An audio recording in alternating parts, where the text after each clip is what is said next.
کون ہے؟ اللہ کے علاوہ دور کرنے والا۔ تو اللہ کو پکارنا چاہیے ایسے موقع پہ۔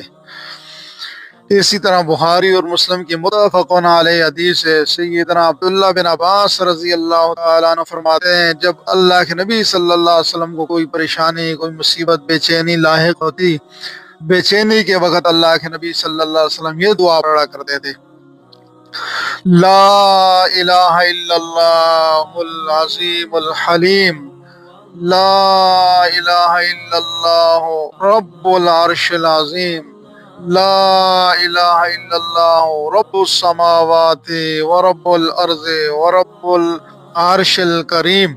یہ دعا پڑھا کرتے تھے اللہ کے نبی صلی اللہ علیہ وسلم، بخاری اور مسلم۔ لا الہ الا اللہ العظیم الحلیم، لا الہ الا اللہ رب العرش العظیم، لا الہ الا اللہ رب السماوات ورب الارض ورب العرش الکریم۔ یہ دعا مصیبت کے وقت اللہ کے نبی صلی اللہ علیہ وسلم، پریشانی، بے چینی کے وقت آپ صلی اللہ علیہ وسلم یہ دعا پڑھا کرتے تھے۔ مسنون بھی ہے یہ، تو یہ بھی پڑھنی چاہیے۔ بخاری اور مسلم میں حضرت عبداللہ بن عباس رضی اللہ عنہ فرماتے ہیں اللہ کے نبی صلی اللہ علیہ وسلم یہ پڑھا کرتے تھے بے چینی کے وقت۔ تو یہ بھی ایک بہترین دعا ہے۔ اور اسی